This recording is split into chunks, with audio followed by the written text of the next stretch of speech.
Hello នេះស្ដីទៅដល់អ្នកគ្នាថ្ងៃនេះ admin យកភាគទី7មកសម្រាប់ស្ដាប់ចឹងណាតោះចូលសាច់រឿងរបស់យើងទាំងអស់គ្នាអូចូល YouTube complete subscribe និងចុចសញ្ញាមេដៃហងណា admin មើលមួយចំនួនទៅគឺអត់សូវចុចមេដៃទេចង់ complete ចុចមេដៃជាកម្លាំង edit របស់ admin ផងណាខ្ញុំមិនទំនេរទៅចូលរួមពិធីបុណ្យសពរបស់នាងទេតាស្តាកូនមិនអាននិយាយណែជីងទៅបារម្ភតែខ្លួនឯងទៅមនុស្សល្ងងម្ដេចក៏ធ្វើបែបនេះដាក់ខ្ញុំ Scarlett ហាមអើយហ៊ានប៉ុណ្ណានៅមានរឿងមួយទៀត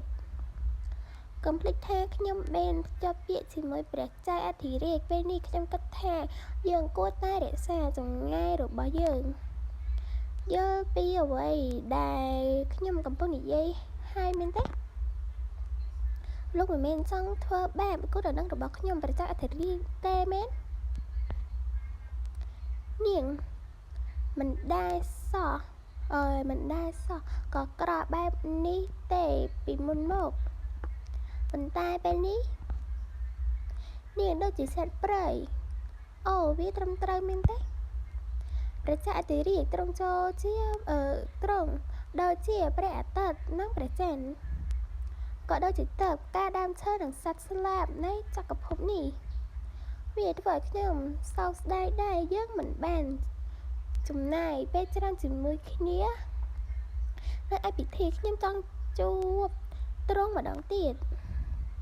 ចង់ជួបគ្នាម្ដងទៀតខ្ញុំប្រាថ្នាឲ្យគាត់ផ្ដែកកែបជិបជីកហើយប៉ុន្តែខ្ញុំគិតថាយើងត្រូវកំណត់ពេលវេលាជួបគ្នាម្ដងទៀតពេលចាប់ពីយើងហើយអធិរាជនិងគូដណ្ដឹងរបស់ទ្រង់ត្រូវបានចាត់ចែងឲ្យមានការជួបគ្នាជាច្រើនដងរៀងរាល់ខែ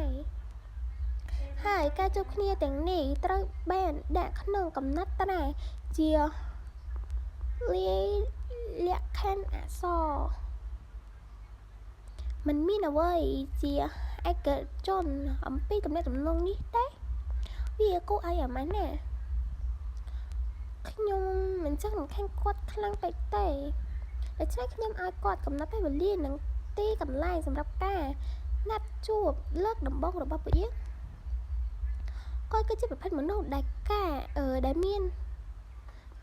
មានការសង្ស័យខ្លាំងដូច្នេះប្រសិនបើខ្ញុំចង់បោកគាត់